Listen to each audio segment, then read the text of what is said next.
All right, welcome to another episode of A Whiskey Kind of Day. My name is Don Amici in Los Angeles. As you all know, Mr. Gabriel all the way in the Dallas-Fort Worth area. How are you doing, Mr. Fubu Mobile?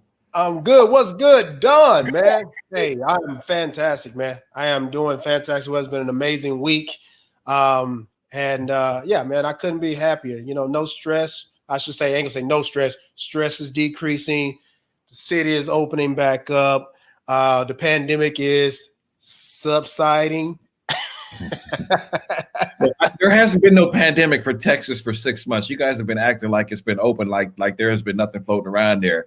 Matter of fact, I see the governor of Texas getting mad at local officials if they have a mask mandate within their city. Yeah, man. Listen, it's wild, man. It's the wild, wild west, man. We're in Texas and we do what we do, I guess. But man, hey, listen, I'm just thankful that everybody is still being safe. Everybody is healthy.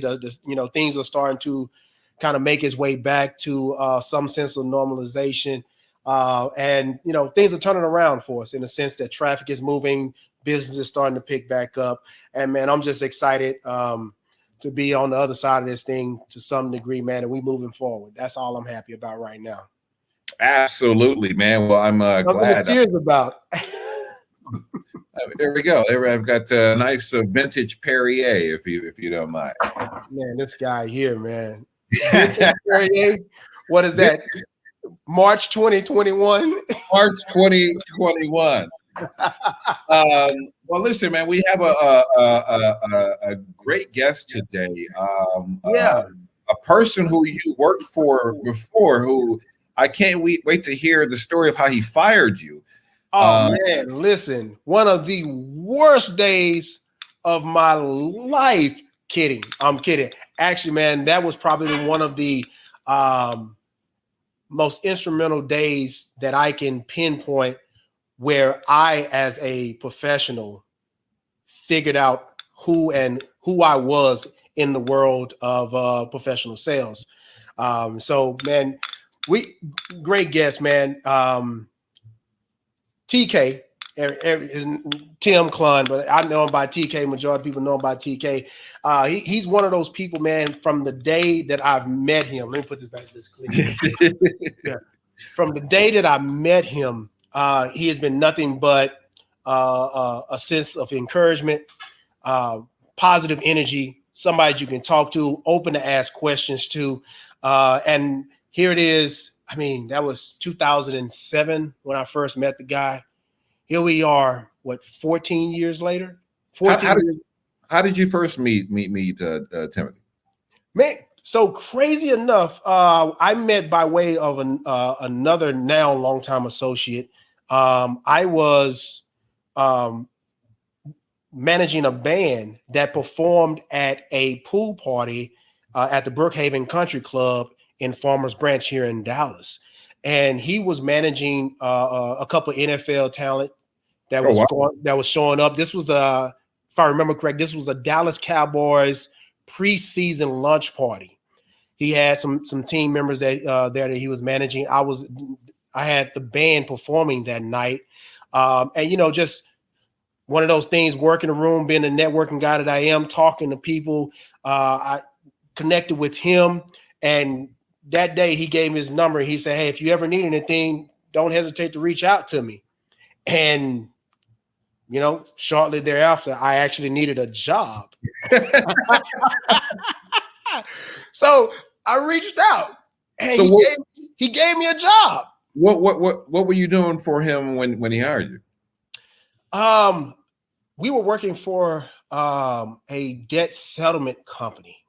So we were selling a product that was an alternative to bankruptcy during the time. This was right after, the financial crisis and everything. So it was an alternative to bankruptcy.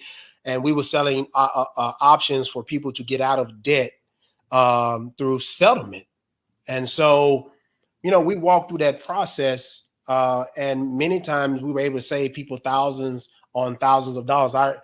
It was baffling to me. At the time, I didn't realize that people could go that far into debt. We were talking to people that had $400,000 and $500,000. $400,000 and $500,000 of debt. $400,000 and $500,000 worth of debt, you know. And I mean, now being a business owner myself, I can see how that can happen. You know, you take one credit card to keep the business going, then you burn through that card, you get another one, you burn through that card, you run it off of credit, and you hoping and praying that things are going to turn around. Next thing you know, man, you're sitting on a couple $100,000 and you're like, man, what am I going to do? That and the business fails and then you're screwed. And then now you've got these personal guarantees that you basically taken and on those personal guarantees, man. And so that was an amazing time. And then I felt like I was doing good. I felt like I was being, you know, productive and successful. I was at those 8:00 morning, you know, meetings, you know, bright eyed with a smile on my face, even though I was, you know, completely asleep. Right. You know, but hey, man, I think it was a quick 6 months, maybe. Mm-hmm. And he pulled me into his office, man, and he was like, I just need to talk to you for a second. So I'm gonna leave it at that. Did you know what was coming? I did not know it was coming. I thought I was. I mean, I thought I was. I lie. I knew it was coming. Yeah, well, let's bring TK Timothy Clun in here. How are you, TK? What's up, family? I would love to hear your side of the story on you bring Gabe into the office. He's working for you for 6 months. You guys are doing debt settlement. He thinks he's kicking ass and taking names, and you pull up and you say what? Hey, I probably had to wake him up from his desk to actually get him in my office first. No, just kidding. The reality is, you know, I pride myself. Number one, I love to see people do great, and people that have talent. It bogs me down to see them get stuck in a regular job. Right. And with what Gabe was doing, he was kind of like me. I had two careers going. I was an executive vice president for a company. And then I also was working with professional athletes and celebrities, helping with their name branding, marketing, endorsement. And around 2007 and 2008, I'd been doing it at that point, actually both jobs for probably about 6 or 7 years. But, you know, seeing what Gabe was doing outside of working for this company was really the thing. Was I didn't really fire him. I just told him he can no longer stay with us. And the reality was it's because you have some skills. Yeah, it was because you have some skills that you can like get going here, and he just needed a little push out of the nest. And he was looking at a lot of different things that time. I mean, he's an unbelievable musician. He's an actor. He was doing all these things. And as you know, when people say, you know, struggling actor, they're not kidding, because you're going from job to job, barely getting paid here and there. You're trying to build a name. You're trying to do this. But that was really where passion was. So it was just like, hey, you know what? I don't want to do it to you, but I feel like if I just let you stay here and hang out, I'm not doing you any justice. So it was like, man, go chase those dreams, bro. Go ahead, go for it. Like, you know, you got everything you need. You got the looks, you got the talent, you got the skills to talk to people, you got the artistic side of doing things. And that was the most exciting thing for me. I know it was a letdown for him that day, because, you know, nobody wants to hear, you know, I got fired or I got let go, but he really didn't get let go. He got pushed out of the nest because I knew he had more talent than most of the people in those chairs. Not helping people get out of debt, but just being able to get out there and actually do what his passion was. And all those years, we've always stayed friends, and it's always been a joy to continue to watch him go and grow, and continue to be successful in everything he does. And that's probably the most exciting thing for me. He's not the only one. I mean, I tell you, if you stayed there and worked, you're either one or two people. You're a top 20% doing 80% of the work, or you're somebody I just felt, you know what, you be that 80%. I love you. You really probably don't have a lot of skills, so just stay here and help a few people out of debt. But the people that had skills, you know what, this is just not going to work for you. I don't want you to stay here. I want you to get going. And that's what Gabe did. So, yeah, I couldn't be more proud of him. Man, yeah. You know, the crazy part about that is everything, hindsight is 20/20. that day, yeah, it was one of those days where I was like, man, I have no idea what I'm going to do. Because as I said before, I went to TK because I needed a job. And so 6 months down the road for him to let me go, I was like, yo, what am I going to do?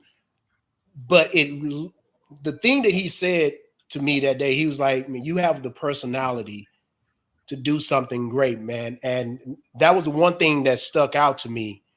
And it literally changed my mindset because I walked out that door maybe a week later and I started my own fitness business. And I was like, I'm going to get in front of as many people as I can. And I'm going to talk to them and I'm going to do something that I love to do with my personality. And I've literally been running on that my entire career. And TK, I've never said this to you, man, but thank you for that, man. That was literally one of the changing moments of my life. Really was. It's very interesting. No, I love you, bro. I mean, I appreciate it. And, I mean, you know how we did back then. I mean, we had a young lady who was the receptionist when I got there in 2002 or something. And beautiful girl, smart girl, unbelievable personality, 22 years old, single mom, probably making $8-10 maybe.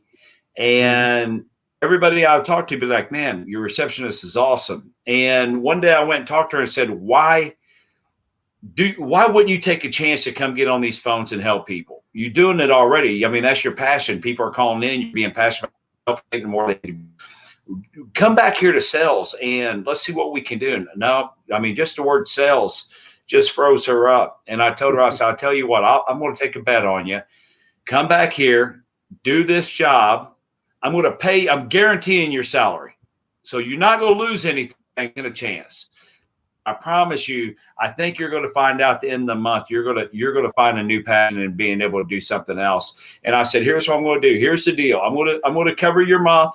You're guaranteed. At the end of the month, you have to make a choice. You either take the commission and you come into sales, or you take your salary and you go back to the front desk and good luck. And she made like $6,000 her first month. Huh? Wow. That was nice. That was a nice. Yeah, she made like $6,000 her first month. That's yeah, crazy. And was still scared. She still was kind of like, I don't really know. And then, yeah, she went in there and now she's a VP for a medical recruiting company or something like that. She's killing it. Wow. It just takes a little bit that much sometimes of people believing in you. I grew up in a situation where I was a good athlete, but, school-wise, academic-wise, I wasn't. I was a street kid. I wasn't a book kid. But, the perception is you got to be a book kid almost to be successful.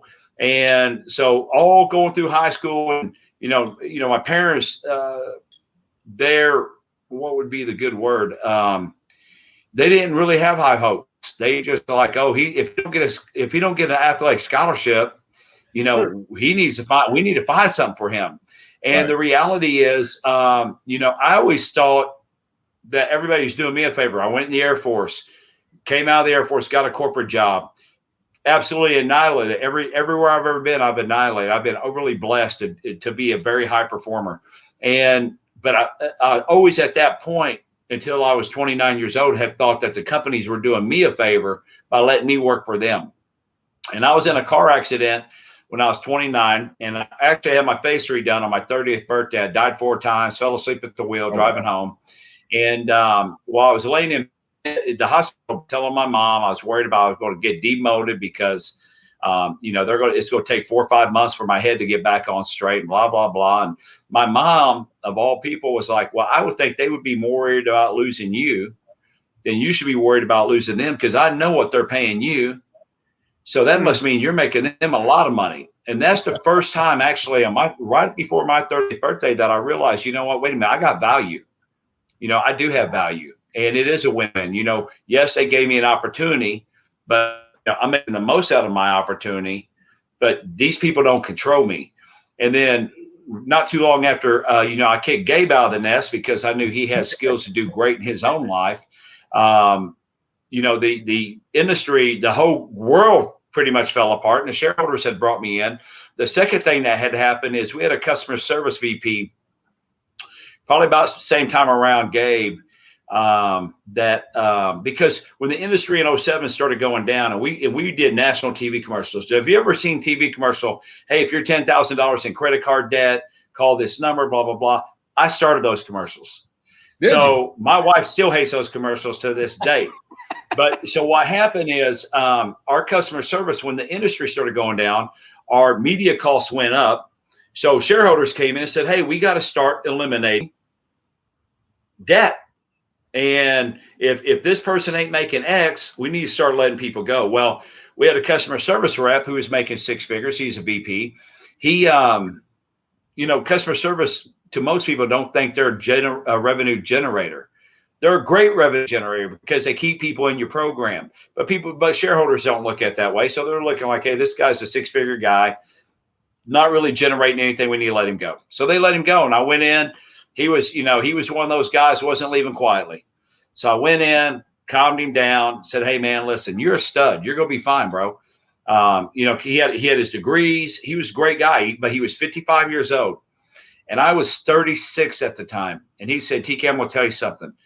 I'm 55 years old. I have my master. I've got my master's. I've worked in corporate world my entire life since I've left college. I've literally missed my kids' birthdays, school functions, sports, holidays. My family's taking vacations without me. And I understood because my family were going on vacation without me too, because I had to work. So he was like, and at the end of the day, what do I have left? He's like, and this is the worst time in American history since the Great Depression. Nobody's going to hire me for what I'm making. I'm done. I'm going to be financially done. And he's like, do not let this happen to you. And that is the thing that stuck in my mind. And then that whole year that went through from 07, 08, they brought me in. The shareholders brought me in and said, hey, we need to get rid of about half this company, which would have been about 150 plus people at that point. And I was like, listen, you're starting my salary. I'm not firing anybody today. And that's literally when I went ahead and went out on my own and said, if I'm going to make people millions of dollars, this is going to be me and my family. If I don't make any money, well, it's on me too. But I'm not going to let anybody control the future of the direction I go with me and my family anymore. And I'm not going to be held hostage to the corporate because, the guy hit it right on the head. Like, this guy put every single thing he had in helping these shareholders and this company succeed. And at the end of the day, he was just a number on a piece of paper that they were like, yeah, he's making too much and we cut him. We're going to put more money on the bottom line. And they got rid of him. And those are the kind of people like with Gabe and those people that you see those certain skills in that you're like, man, listen, don't get sucked into this. Get out there and do your thing. And like Gabe said, it took him about a week to figure out what his passion was. So he still did the music. He still did all these other things, but the fitness paid his bills and that helped grow, that he was able to do other things. But the biggest thing it gave him was his time. Yeah. And that's the thing people lose. They forget that your number one commodity in life is time. So that guy didn't realize that until he was 55 years old. That's when he realized that at 55 years old, this is my greatest asset, time. And I blew probably 40 years of it. You know what's sad though is that, and it's a double-edged sword because we are taught at a very young age, go get you a job, work, and you retire, and you think that these companies if you work your ass off and you put in all the work and you do good on the job, that they'll take care of you, and really they're not. You're just a number on a piece of a paper. And it's almost kind of like destroying a business when they keep cutting and cutting and cutting, because eventually they cut the business so much that it just disintegrates over time. But with that being said, them showing no loyalty to you is a signal to yourself to show loyalty to yourself and to go start your own business and do your own thing. And it's one of the reasons I love being alive in this time right now, because technology has made it so easy for anybody to start a business, to reach a global marketplace. All you gotta have is an idea, not even that much capital, and you can start working for yourself and build your own job and go hunt for yourself instead of pouring all your sweat and tears out into some other person's company, making them rich. It's a all beautiful these brands back here. That's what they are. Everything we do is e-commerce, and I'm very fortunate to have a lot of friends that are ambassadors and celebrities that help push this out. my brand through social media and through digital marketing that we do right now. And we started off like this, and over the last 3 years has grown exponentially. And it's because of technology. But I don't have the overhead that a lot of people would have to have, where I'd have to overcharge our clients. So like anything else, we give our clients the best product for the best price. And that's really what it always boils back down to. Just like yourself being on radio, doing TV, doing your podcast, you want to make sure that, when people tuning in, they're getting the best ROI for their time. Absolutely. That by the time they get done watching your show, they're going like, man, that was a great show. I feel better. I'm motivated. I'm excited. I've got a little pep in my step to kind of get going, because these guys brought somebody on their show to help educate me, to get me to start thinking. Right. We're talking with Timothy Clun, also known as TK, the only guy who's fired Gabe, and Gabe thanked him for it. No, I didn't fire him. Oh no, you pushed him out the nest. You pushed him out the nest. That's what you did. I just told him he couldn't stay. I didn't fire him. I just said you just can't stay. Before we get into your companies, because you have a bunch of great companies, you said something earlier about performing on a high level, and this is something that a lot of people hear. And I wanted to know if you could explain to the audience, what does it actually mean to perform on a high level? You're a high level performer. What does that actually mean? There's two things performing at a high level for me personally. When I look at the end of my day, what I look at, and it could be a disastrous day, but what I look at is, did I learn anything today? Is there any opportunity, that good or bad, failures today that can help me win tomorrow? The other thing is, did I control my time? Did I control my day? And those are the two biggest things for me. And, that is the thing that I saw. And I'm not knocking people that have their 9-to-5 jobs out there. I'm not knocking people, because we have to work. We have to support our families. We have to. But what gets me is, a lot of people have a tendency, because they get into a position, they get comfortable, they forget their own value and worth on really how great God made them. Right. And God didn't make us all to be ordinary. He made all of us be extraordinary, and we all have the tools to actually be extraordinary. But it takes a couple of things. It takes faith, it takes risk, and it takes a passion to get out there and do it. So for me, again, to talk about being at that level, a high performer, is being disciplined, is, getting up every single day, at 5 a.m. to get that workout in, so you can get that workout in before your phone starts ringing, because I can't wait till 8 o'clock, because then I can't get through my workout. So I got to work out, though, because I got to stay healthy and physical. So the only time I can get it in is 5 a.m. But you got to stay disciplined to do that, right? And it sucks. Trust me. I hate getting up at 5 a.m. to go have to do it, right? But you got to. And then, I hold myself accountable more than anybody. I'm constantly competing with myself. I don't really care what happens outside of TK's world. I'm focused right here. And again, like a racehorse, they have the blinders on. And what happens is, if you don't have blinders on, your focus gets taken away, and you get distracted, and you don't stay on point on what you need to accomplish. So I just kind of stay in my own little world. I mean, there's a lot of things I do. There's a lot of people I talk to on a regular basis. Literally probably by 7:30, 8 o'clock, my phone's ringing, and I don't get off of it until it could be midnight at night. And then, I get 4 or 5 hours sleep, and I'm back on the grind. Woo-hoo. So it just depends. It just depends. Focus, discipline, and managing your time. If you can, that's the biggest thing. And then, but the biggest thing is, people ask me about, you're real successful, blah, blah, blah. And it's like, you know what? Maybe to some people. To me, a successful person is a person that has quality of life, not what's in your bank account. Absolutely. I could care less. I've had money. I've had no money. I could care less what's in your bank account. What would be important to me as an individual is, hey, did I have time to spend with my wife today? Did I have time to spend with my kids today? Was I able to make my kids events? Was I able to be that dad or that husband I was supposed to be? That to me is what I learned in 2008 when I said, I'm out of here. I'm not letting anybody go. I'm first. If anybody's going to go, it's me. I'm not firing anybody. And that's when I left. But then what happened is I started realizing, wait a minute, I get to coach my kids now.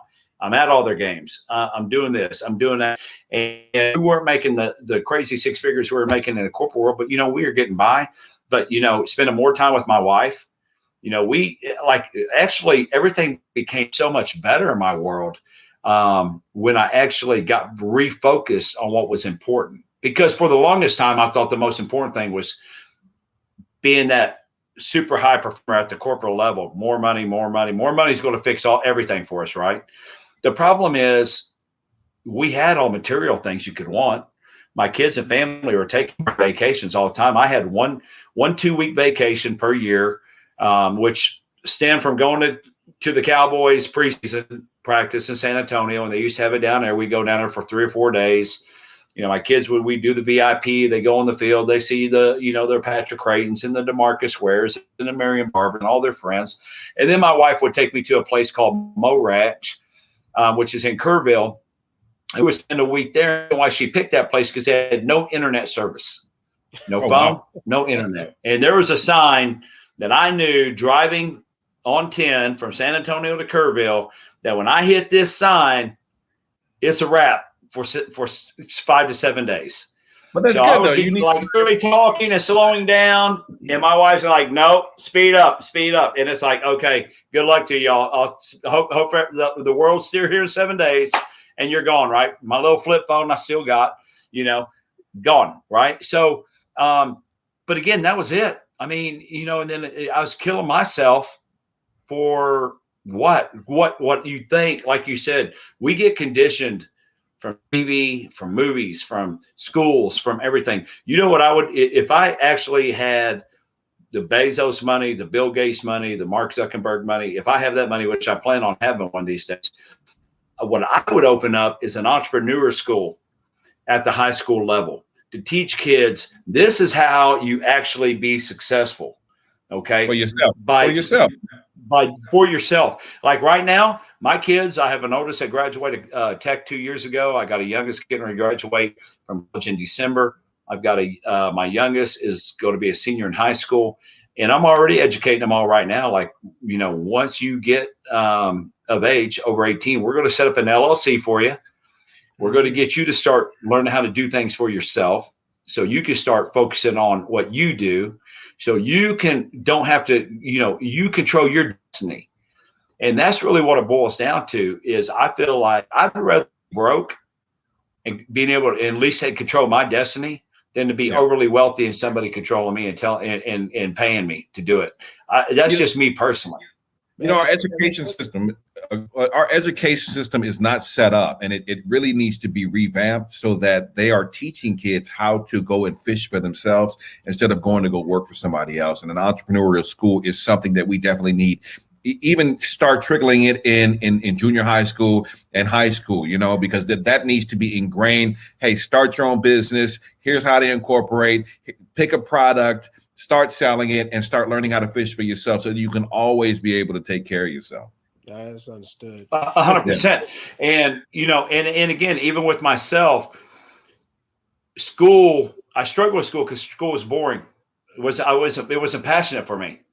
My passion was I can't wait till the end of the day so we can get to practice. But I got to go through this 7 hours of craziness. It was like literally, okay, first hour. Oh my God, I can't wait till lunch. Finally, you hit lunch. You're like, thank God we're halfway through the day. When's my study hall or another PE class or when we get to practice, right? And that's kind of how my days went. And I tell people, if it wasn't for girls in sports, I'd have probably dropped out in about the third grade. I'd have been done about third. It'd been a wrap. So that's about the only thing kept me going from third grade on is females in sports. So, the big thing though is, again, the secondary thing though is my circle. I wrote a book called Stop Whining, Start Winning, and it's done very, very well. But the first chapter in that book is success is by design. And somebody taught me that at an early age. And what I started doing when I came out of the Air Force is I just started asking a bunch of questions of people. And Tony Robbins came out with his first tape set back then in 94, 95. And I had a VP that was like, hey, who wants to stay after work and learn this tape? This guy, Anthony Robbins. And I was the only young single guy there. And everybody's like, see ya. And I was like, hey, I'll listen. I'll stay with an hour with every day. What's it going to hurt? And really, you don't have to listen to the 50,000 hours of Tony on an old cassette tape to figure out that really the bottom line is his whole thing coming out was Find, where you want to be in life. Just go find somebody that's successful doing that, and then cheat. Just go copy them. So what I started doing is, that's it. I mean, that's the whole Tony Robbins. That's how he became a billionaire. That's it, right? Wow. And so the thing is, so I started going, well, wait a minute. Who's the number one sales guy here? Because that's where I want to be. What's he doing? What's she doing? So I just started going to them, asking them questions and implementing what worked for me and what didn't work for me to rise up. Everything I've done is always like, I go to somebody to learn from them, to say, hey, even now, I mean, even right now, I've done a lot, I've accomplished a lot, I've failed a lot, but even now, I'm intrigued by going, I just want to learn more. If there's something I want, especially when it comes to money and just a whole, it's not even really about money. It's more about the accomplishment of proving people wrong. The doubters that don't think you could ever get there. That's probably my number one drive. And Gabe knows, he's been in my sales meetings. I tell people all the time, if you wake up every day and your mission in life is to go make a lot of money, that's your only focus, you're not going to make any money. If your mission is to get up every day and you go focus to help people, you'll make money. It will come around. And just get up and focus on helping people. And so that's kind of my whole thing is, what can I create that's going to help people, that reward me for a great product? What can we do, and how can we help? And I mean, we've got celebrity softball games going on. My wife is literally like, I just don't know, like, what else are you piling on? But again, it's just a competition thing with me. Like, how much more can I do? Right. We got to talk about, you talk about how you can help people. You've got a company called Verb Forever and Vitality by Verb. Is that right? Yeah, Vitality. Vitality. I'm sorry, Vitality by Verb, which is CBD products, skincare lines, oils and stuff like that. How has that been working? Because I know that's CBD is kind of a big thing right now that a lot of people are finding are medicinal uses for, not necessarily because it's getting people high because it has no THC in it, but for people who don't want to smoke weed or who don't want to deal with THC. How has been dealing with that and helping people with that product? Yeah, well, I never imagined being in that market ever. Again, I've been in performance mouthpieces for 11 years. We were working on, I actually sold out of a company in 2016. I helped start. I wasn't going to get back into mouthpieces. I had a bunch of doctors calling me, trying to get me back into the mouthpiece industry. And honestly, my wife was like, I don't know why you don't do your own company, because that's been the problem. Somebody else has brought you into their company. You're the one who's bringing all the celebrities, all the influencers, raising the money, doing all the work, but you never have total control. She's like, so if you're going to do something, you should be the one who runs everything, right? And so that was started. Let me think about it. So then I went out and because I've been overly blessed to have a lot of friends, I went out and surrounded myself with the smartest people I knew, and what I needed to accomplish to build this company. What do I need for this company to be great? Okay, I know that. Now who are the people that I need to go get excited enough to bring in this company, and surround myself with the smartest people, right? It's kind of like Elon Musk. I don't have to go to Harvard. I just hire those people, right? It's the same concept. The sign of a good leader is a person who doesn't know everything, but surrounds themselves and brings good people in who can sit there and execute the vision. That's what a great leader. It's absolute complete teamwork. I'm telling you, Elon Musk gets all the credit, but I promise you, he has a whole team that helps him be famous. Same thing with Zuckerberg, same thing with everybody, same thing with TK. But it's surrounding yourself with the best people that's actually knows more than you do. Like, if I surrounded myself with a bunch of TKs, we'd be in trouble. Because we only know so much, right? Right. So, and like, even getting back to the education system, I couldn't stand math or it just bored me. But let me tell you something. When I got into sales and I learned that 20% of this number is what I got paid, all of a sudden I can do decimals and fractions and like this now, right? I couldn't do it with the calculator for 12 years. Now I can walk through the store. My wife's like, "Hey, that's 30% off of that. How much is it?" Bam, right? Yeah, you're looking at how much money you leave on the table. You don't recognize how much money you left on the table because somebody's hid it from you. I'm passionate now I'm not passionate about percentages. Percentages all over the place. Oh, 100%. 100%. So again, but again, with building the company, so then we're getting in the mouthpiece, we're working with industrial design, we're raising our capital, and then 2019 came along, and the Farm Bill got passed.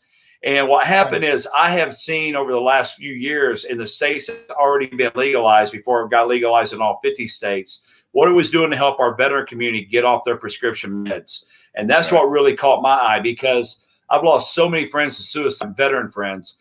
And I've been very, very blessed. I was in the military from 88 to 95 for 6.5 years. Desert Storm was a blink. I was literally coming from the Philippines when it kicked off. By the time I got back to the States, my squadron had already left. They were on their way back. So, I mean, it was a blink. It was like by the time I left Philippines and got to Colorado Springs, it was over with for me. So the rest of the time, it was just peacetime. And I mean, I played all Air Force softball and had a great career in the Air Force. And so, but again, getting out, starting to work, starting to move forward, CBD has helped a lot of these veterans, because like you said, you got A personalities. And if they smoke, they don't want to smoke weed because then they feel lethargic. Right. But I need this for my mental standpoint. I need this for my aches and pains. But what the VA just overprescribes medication. It's just not the VA. It's everybody. I mean, I just saw I saw a documentary on this the other day that a doctor friend sent me from early 1900s that Rockefeller and a couple people infiltrated because they owned the pharmaceutical side, infiltrated the medical schools and said, we'll donate all this money to your medical school if you let us sit on your boards. And then what happened, they got on the boards for the schools, started saying, this isn't what we'll be teaching. And then what happened as years went by, doctors quit being doctors and started being more prescribers. And the way the guy wrapped that up, he's like, I guarantee you, if you go see your doctor for anything, I guarantee you leave his office with prescription.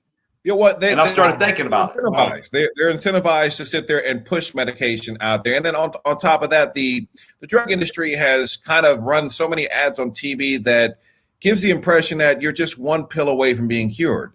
And so people are looking for that magic pill. And really, it's you have to look at your life and find out what's wrong inside your life for a lot of problems. Now, there are some problems like cancer and stuff like that you do need some kind of medication to combat these things are. But these antidepressants and all this other stuff, you need to find out what's really causing the issues inside of your life and try to get off of this stuff, because you don't want to be a zombie at the end of the day. So, and you trust your doctor, right? Yeah. I mean, you trust your doctor. So if your doctor says, hey, TK, you need to be taking X, I'm not going to probably question him for the most part. Right? I'm going to take it. But those chemicals in there could actually have a side effect with me mentally, physically, who knows? And if I'm not even paying attention to that, sometimes it's too late. And then with a lot of our veterans, they're so over medicated. I mean, one of my veterans got my lower mouthpiece, and that would be coming back out here in about another week. But he started sleeping better. And by sleeping better, he was able to start getting off these meds. And he was starting to, all of a sudden. So I asked him, how's it treating you? And he was like, bro, I'm down to like 6 pills a day. 6 pills. Is that good or bad? And he goes, I was taking 8 to 10 pills 3 times a day. So I'm like, again, let me go back to my 3rd grade math. 8 to 10 pills 3 times a day. So you're taking 24 to 30 pills a day. Wow. Like, no wonder everybody thought you're bipolar, bro. And this was a Navy SEAL that told me this. A lot of people I'm thinking to myself, a lot of people are really myself, how does this guy take so many meds?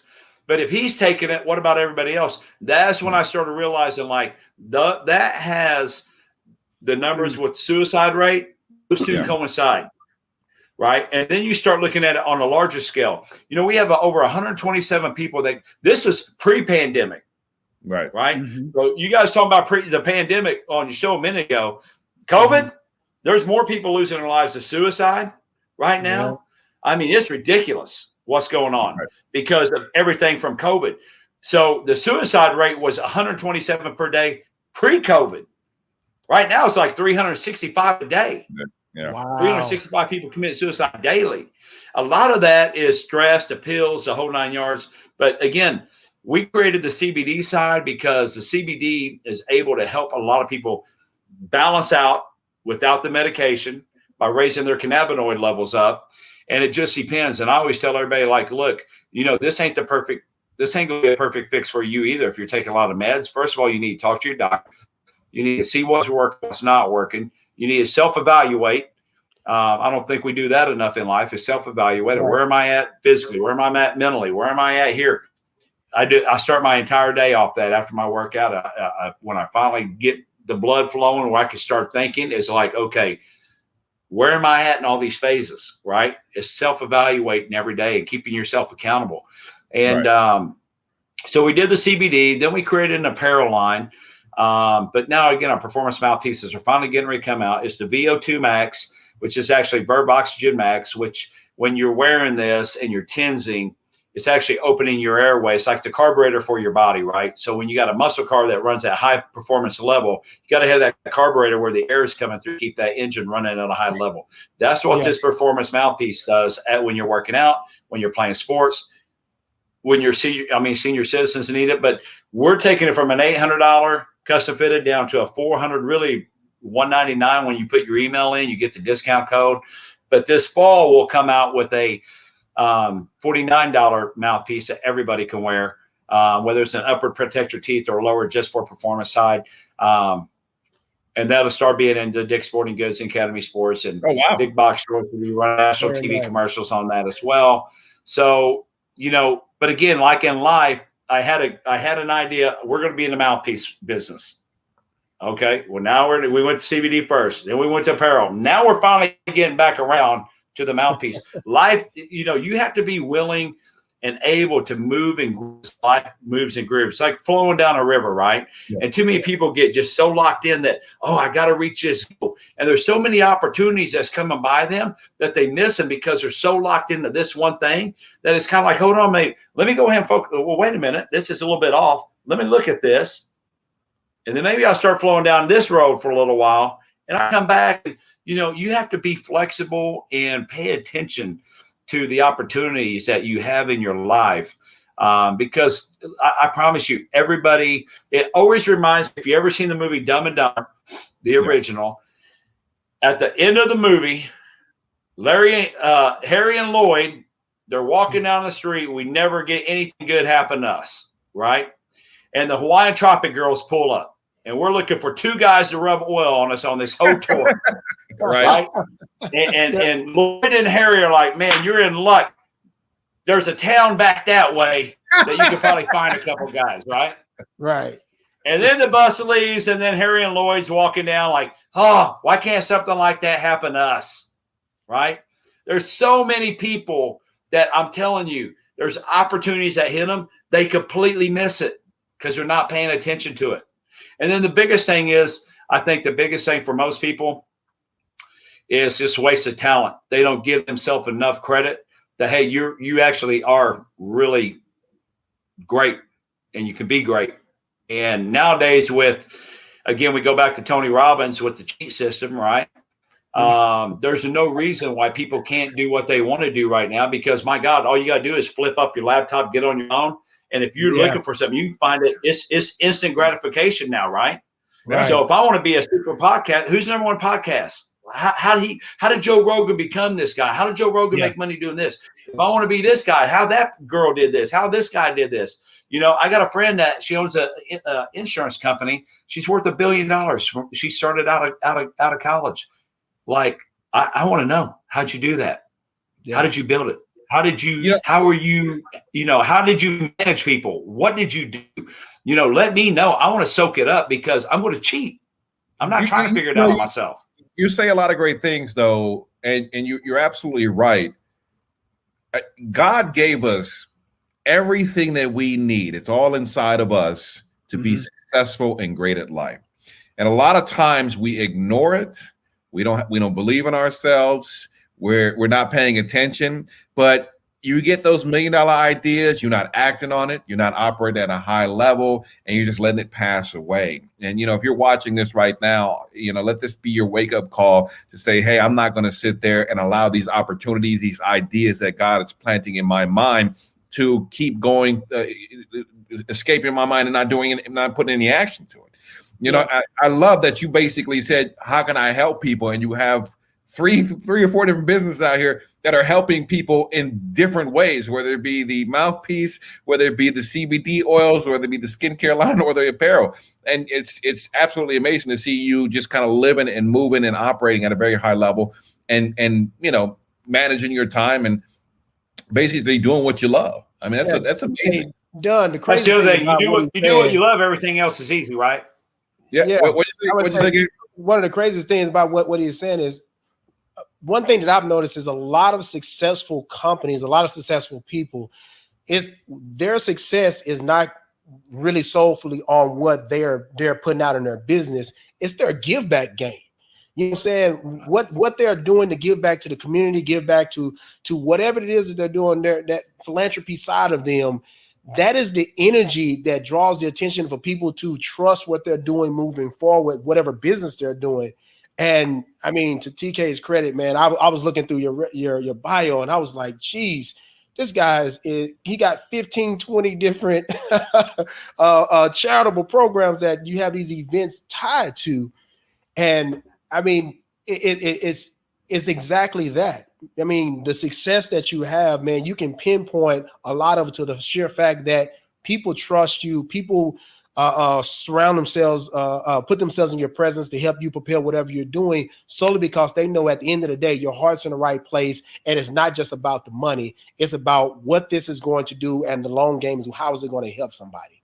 And man, working for me, with working for me, right? So one thing is for me, I started at the very bottom. Yeah. Okay. I'm not college educated. I took one semester of college in the Air Force, made a 4.0.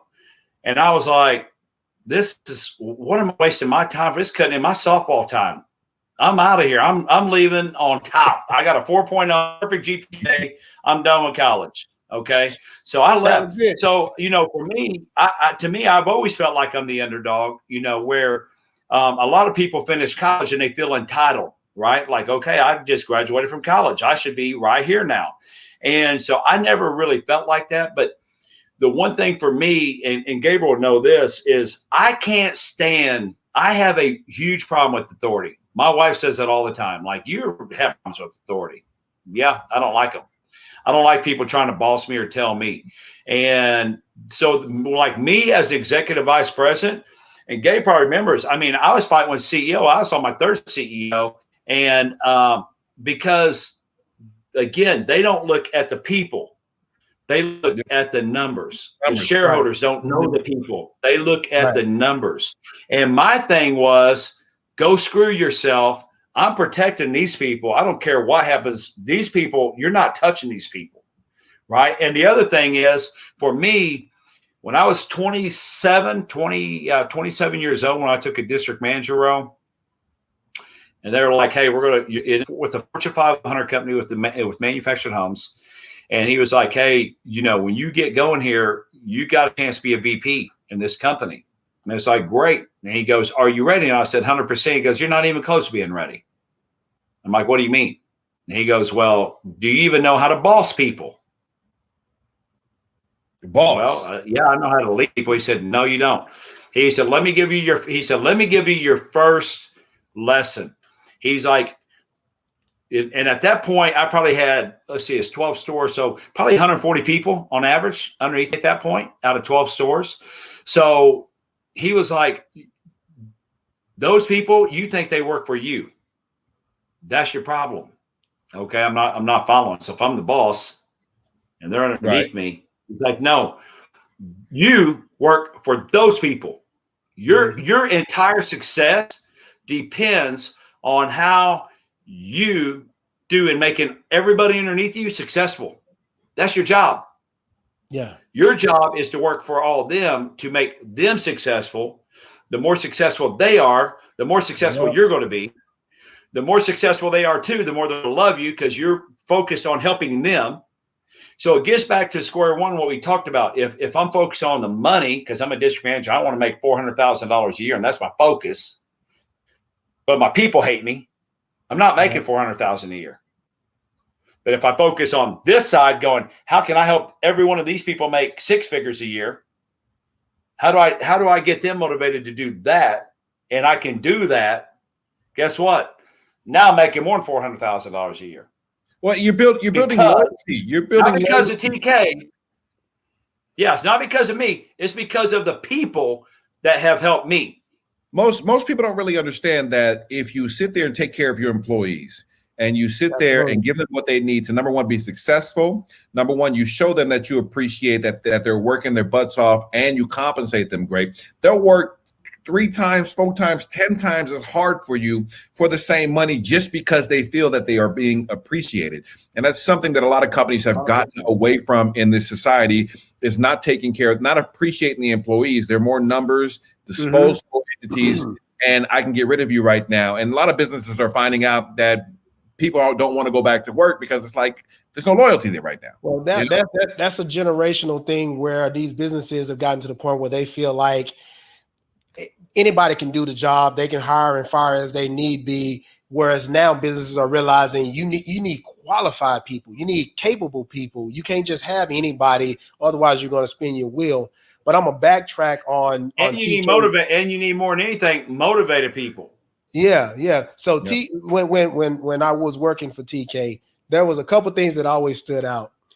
TK, if I'm not mistaken at the time, was driving about 45 minutes to an hour to get to the building every morning. Yeah, it was about an hour and 30 minutes every morning on my way in. Maybe, and if you got an accident, it's easily 2 hours. 2 hours. We had a sales meeting at 8 o'clock every morning, and he was never late. And when the day was over and we was heading out the door, he was still in his office, and he made sure that everybody had a case of Monster or Red Bull under their desk. Rockstar. See, that's the other way I got him. So I just put them all on the crap. That's probably why Rockstar now. Yes, thank you, Rockstar. Because what happened is I had a Super Bowl party in 2005 in Jacksonville it was my own party, and Rockstar sponsored it. Well, my rep in Dallas said, "Hey, we need to give out product." And I was like, "Well, bring it up here to the office, man. I got, all these people working, they can have it." I kid you not. We actually had an office on our floor that we left open. They would 18-wheeler Rockstar would to the office. We'd get 5 or 10 sales guys would go down and bring we'd fill that whole office up with cases of Rockstar. And then the salespeople come and get 2 or 3 cases underneath their cubicle. Man, I mean, hell, I had 2 or 3 cases I had in my front. Oh, it was like having a crackhead. Our whole sales force was gassed up. We were killing it. We were all successful, but thanks to the Rockstar fuel that we were putting in our bodies all day long. But yeah, I mean, but again, it goes back to what you're talking about corporates right now. It goes back to success is by design. So if you've always been managed by somebody that uses the fear factor, that if you don't do your job, you're getting fired, and that's all when you become a manager, guess what you're going to do? You're going to think that's how you be a boss. Is you have to use a fear factor because that's what they were taught. And I made a lot of great money from consulting because corporates call me in. We have problems with some of our managers. Great, pay me to come in. I already know what the problem is. I'm going to come hang out on your dime. I'll interview people. I'm going to meet and greet. I love talking to people, and let's have some fun. But I already know what it goes back to. It goes back to your management hasn't realized that these people don't work for them. They haven't realized that they actually work for them. Yep. Right? Absolutely. And that's why Joe DePinto, who's West Point graduate, CEO of 7011, when you talk to him, he's got I don't even know how many thousands of people. I don't know if it's 40,000 people in 7-Eleven last time I looked or what it is.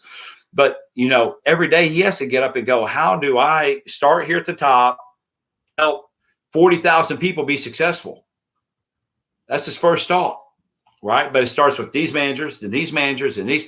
But they're successful because up here, he's helping everybody below them. He's giving the marching orders. This is how we'll be successful. And let's get it down to the troops. Right. And guess what? Right back up, and they just continue to go and grow on a regular basis. And so anybody out there that has a company, if you're in metals management, you're struggling, how do I get my people motivated? It's super easy. All you got to do is stop what you're doing, go in and say, hey guys, let me ask you this one question. What can I do today that's going to help you be successful? Whether it's closing more deals, selling more cars, houses, whatever your job is, if you're managing somebody, what can I do to help you be successful today? And I guarantee you that individual is going to say, hey, if we had this, we had that, we had this would help me. And then it's your job to go get them this or that or this so they can do their job. And that was the other thing, you know, again, being on both sides of the curtain, being that employee, then being on the executive side and getting to see how both sides of that curtain works, right? I knew on what side of the curtain I want to be on, but I also had the voice on this side of the curtain. And when you're the productive guy, when you're the guy that is on the show, you might not be CEO, but you're the productive guy that making that ship run. People are going to listen. You got the voice. You got the control. So when shareholders just yes, XYZ, great. Pull the trigger when you're ready, because I'm going to fire back, but I'm taking that whole sales force with me. Because when TK walks out, you're done. You're wrapped. Absolutely. Because they got their loyalty to you. So let me ask you this. I mean, keep your consulting hat on. So you got these entrepreneurs out here, and this show is really, you know, focused towards entrepreneurship, people growing, trying to start their business, growing their businesses. What kind of advice would you give someone who is in a startup situation that's maybe trying to figure out the right marketing strategy, branding? What kind of advice would you give them as far as just branding out their product and moving themselves forward? First thing I would do is, again, go back to square one on the cheat. So let's say I don't know. Let's say I got an energy drink that I have my own energy drink that I want to get in the market, right? Mm-hmm. So what I would do is I would go research Monster, and I would go research a Rockstar, and I would go research whoever the top three are out there. Mm-hmm. And I would start at the very beginning. How did they get started? What did they do to get to where they're at? How did they get in the stores? How did they, and all that, I guarantee you, Googling, you can figure it out pretty quick. But whatever product base you're in, and then the other thing is, how are they doing their marketing? How are they doing their branding? What's their branding name? You know, and again, I knew that when I started this company, I knew that that's one of my weaknesses, right? I mean, I would probably been like, I don't know, beast mode mouthpieces or something like that. Who knows, you know? But I was like, I know a guy who's one of the number one marketing guys in the nation, number one branding guys in the nation. I'm going to call my brother Raj and see what he thinks and tell him what I'm doing and see if he wants to get involved. And when I did, he was like, 100% I'm in with you. Well, what we calling these mouthpieces? I'm thinking beast mode or this or that. And he was like, I think we're going to call the company Verve. So I was like, what the hell's a Verve? Right? Like, I don't even know who is a Verve? What is a Verve? I was going to ask you, what is Verve? The definition of Verve, if you look up the definition, has all the great adjectives in one word: enthusiasm, ability, capability. That's all those words are inside. So Verve really don't mean nothing besides all these great adjectives, right? And he's like, this is who we are. This is where we're going to start. Wow. Okay. And I mean, even to little details, even like celebrity softball game jerseys, even though he's really not a part of the celebrity game, he is because of Verve. But again, because he's such a great partner and friend, it's like, hey, take a once over on these jerseys and these hats and see what you think. Oh man, let's just change this, change that. Done. Right. Even the other thing is you have to trust your partners, because there's times where I'm going, I don't like it. I'm not digging it. But he's the expert and I have to respect it. So let me see where we're going to go with this. It's not about you. It's about who you're trying to target or the image you're trying to put out. It's about winning. Yep. It's about winning. Yeah. So is it more for me about ego, or is it about I want to win? So the problem is a lot of people who are CEOs, I'm the smartest guy in the room. I'm the CEO. Right? Really, you're the CEO with the ego, and that's why you can't get your company off the ground, right? And I guarantee you, most people, if you went and looked at why are they struggling, it's because the individual thinks that they have to have all the answers for everything, and they got to be the all in. No, the CEO is just the driver of the boat. All your team. Think about this. Let me give you even an easier analogy. Bill Belichick. He's the greatest coach in history. That guy basically says we're going to punt on fourth down or we're not punting on fourth down. He kind of puts a half-assed game plan together, but it's really his offensive coordinator. It's his defensive coordinator. It's his special team coach. It's his general manager. It's his owner. All of those people is what make Bill Belichick. Yeah. Bill Belichick goes, oh, it's fourth down. It's 4th and 1. We're going for it. That's what he does. Now, offensive coordinator, give me your best 4th and 1 play. So is Bill Belichick really the best coach? No. He just gets all the glory. Like Elon Musk, like Mark Zuckerberg, right? Accurate. And that's what people don't get. They think, oh, that guy's brilliant. Elon Musk is brilliant. How is he brilliant? He surrounds himself with the smartest people in what we want to go to the moon. Who's the people I need? I need the mathematicians. I need the NASA guys. And I'm going to go find them.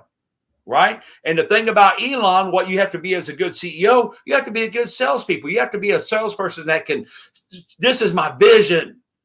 That people go, oh my God, I got to be with TK. I want to be on his team. Right. Well, I mean, listen, that's what a CEO does. Right. I'm going to go to your website. I'm going to your website today and buying everything you got on it because I just love hearing you talk. Okay. Well, I'm telling you, but again, let's go back to Belichick. What's his probably number one thing? He goes to his offense coordinator. Man, listen, you're doing great. I love it. Keep doing what you're doing. Goes to quarterback coach. Keep doing what you're doing, Brady. Goes to Brady. Brady, you're the greatest of all time. Listen, just keep doing this or change this or do that. What are you thinking, Brady? What do you think we might need to do? Great. Let me put that. So that's what you do as a CEO, right? This is what I'm thinking. What are you thinking? And you just throw it all into a big pot, and everybody just let it stew for a little while, and you think about it. And the other thing I do, not because of anything of me, my team will bring me what they think is the end project. Right? We've got it. This is the everlasting gobstopper. Can't get any better. And I'll look at it and go, you know what? It's pretty cool. I like it. But what else can we do? What else? There's got to be something else. Now I think we're there. No, there's something else. I promise you, they'll go back. They'll come back with some 2.0. And you go, man, it's awesome. I still think we can do better. Now, this ain't TK developing TK stuff. This is just TK keeping his team thinking. And then guess what? They bring me something better. But what's my job? My job is to get us in the stores. My job is to take their great design, their great vision on what, like, here's TK's vision, and then they bring their 2 cents on what they think it could be. Yeah. But it's my job to get all of it out into the mainstream market, to get people educated, get people excited about a product, to get people to want to be a part of it, right? Now, the other side of the coin, and that's really the other thing I started looking at is, man, I got a lot of great friends.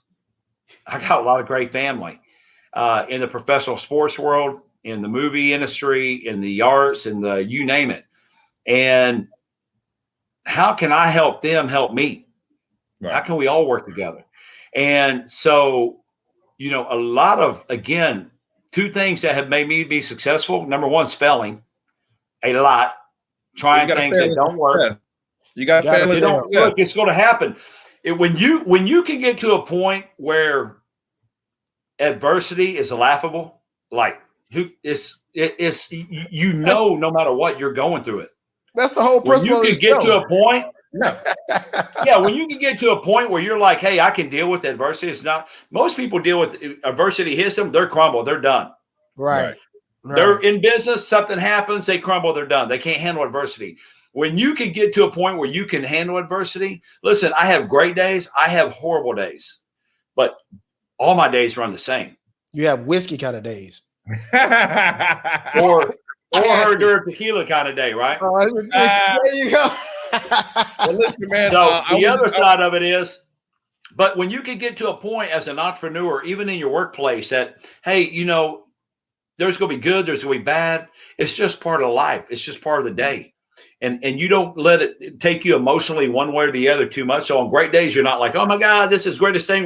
We're done. Right.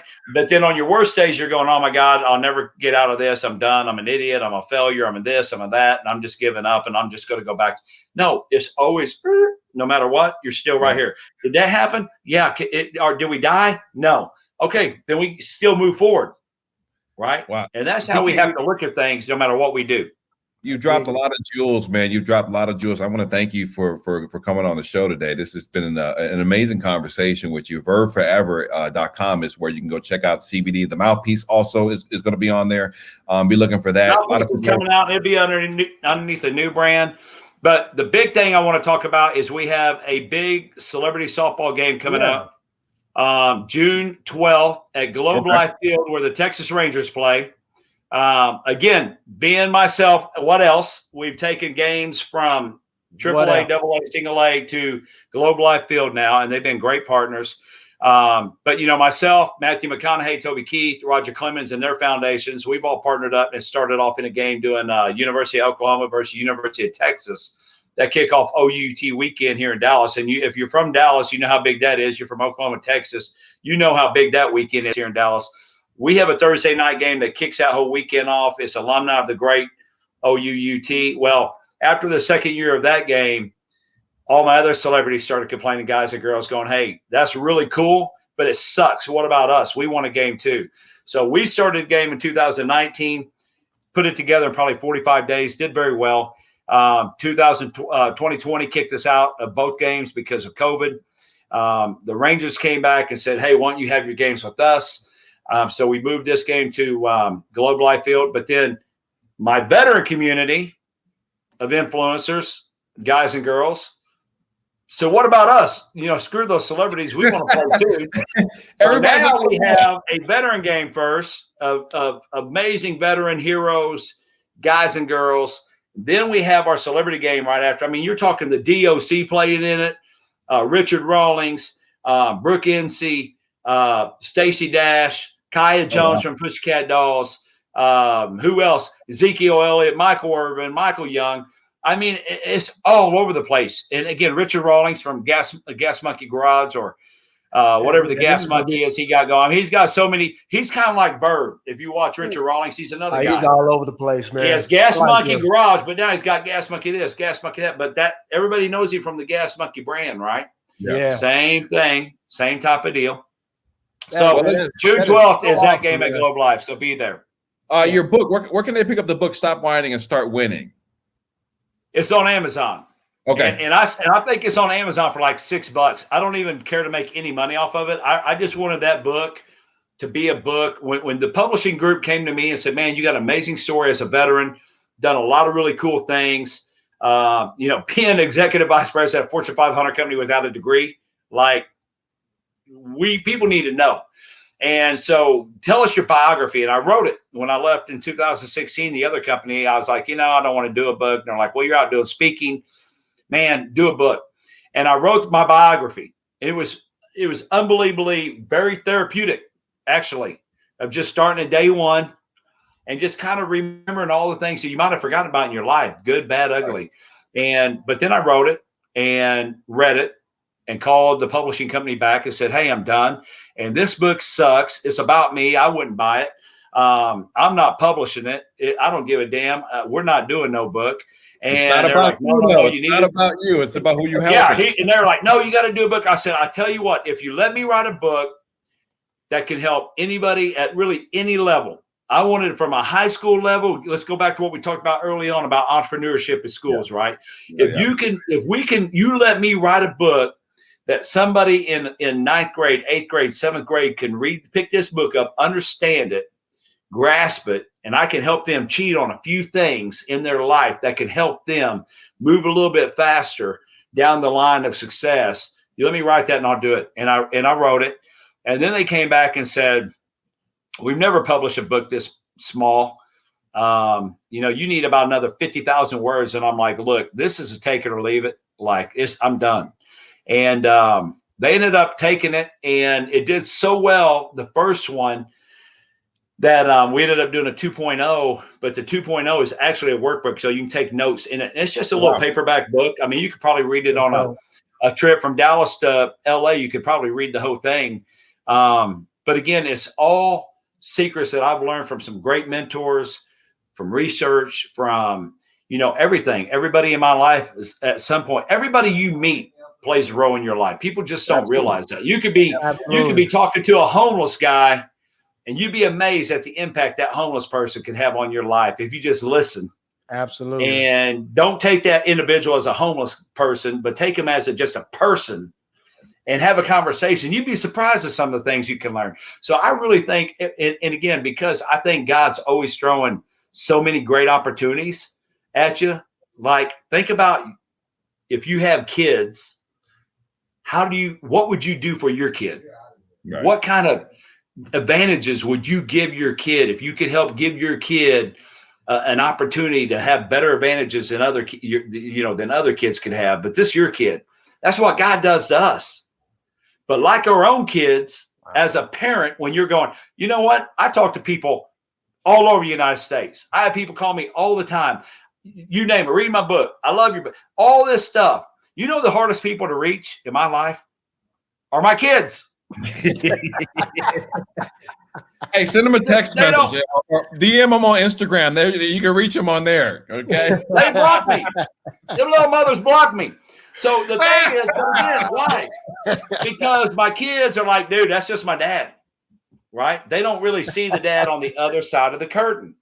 And we do the same thing as children of God. We don't pay attention. Absolutely.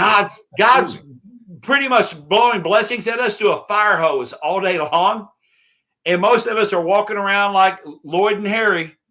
God, I never get a break. I wish I could have an opportunity. I wish, and God's constantly hitting you. It's constantly hitting you constantly, all the time. You're just ignoring it. You're ignoring it. You're not paying attention. You're not motivated. You're not operating at a high level. You're not believing in yourself that you can even do something, right? And my thing I tell people all the time is like, what I look at is risk and reward. What's the worst thing? If I went for this and I fail, what would be the worst of the failure?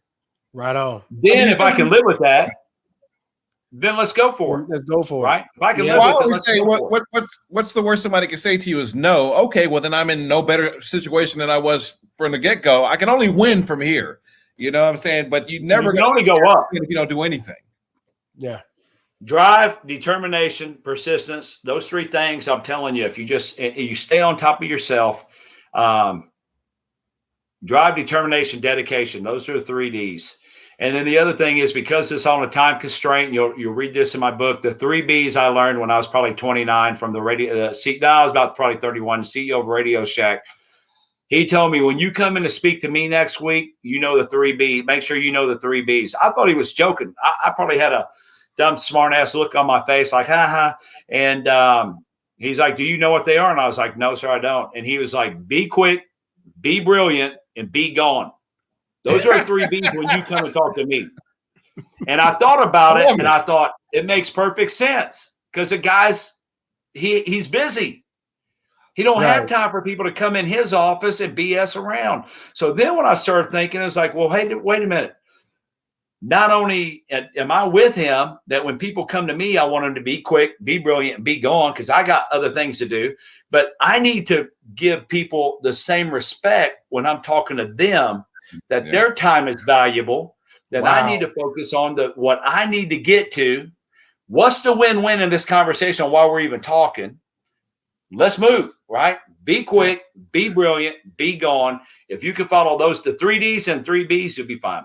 One last question before we get out of here. You said you were working with Matthew McConaughey. Is he going to be running for Texas governor? Do you have any inside information that we can break here on the podcast? I don't know. You know what? The bigger question is, why would you want it? That's my right. I mean, you're right. Why would you want that job? You're absolutely right. Hey, CEO and EGO will get you in a lot of trouble, bro. You know what I'm saying? And I don't know, like, I just look at it, and, my wife's asked me a few times. I've never even mentioned, I've never talked to him about it. We talk at celebrity games, and, I keep everything light. I don't really go into too much of that. I tell you what we talk about. I talk about some of the projects he's done that I've appreciated as a fan.